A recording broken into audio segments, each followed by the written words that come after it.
দেখি আপনার পার্টনার এই মুহূর্তে আপনার জন্য কি ভাবছে।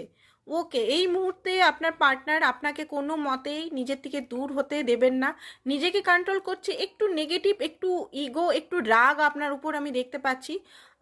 আপনি হয়তো কারোর সঙ্গে কথা বা বলেন, সেটা ওনার পছন্দ হয় না, রাগ দেখতে পাচ্ছি।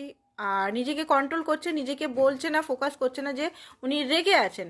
সেকেন্ড হচ্ছেন মিসিং এনার্জি তো হচ্ছে, বাট সেটাকে উনি মানে রিজেক্ট করছেন যে হ্যাঁ মিসিং, আমারও মিসিং এনার্জি এত কেন হচ্ছে, এত কেন হচ্ছে, সেটাকে ফিল উনি করতে চাইছেন। বাট প্রচণ্ড পরিমাণের আপনাকে উনি মিস করছেন, আপনাকে উনি দেখতে চান, আপনার সঙ্গে উনি ফোন কল বা মেসেজে কথা বলতে চান, বা ছোট কোনো গিফট, প্র্যাকটিক্যালি গিফট আপনাকে উপহার করতে চায়। সেকেন্ড থেকে স্টার, ওয়াও, আপনাকে উনি স্টারের মতো দেখেন। হয়তো আপনি পার্সোনাল লাইফে কোনো স্টারই হয়তো অনেক কিছু অ্যাচিভমেন্ট করেছেন, বা আপনার সঙ্গে উনি হিলিং ফিল করে, বা আপনার সঙ্গে ব্যালেন্স ফিল করে, বা পাস্ট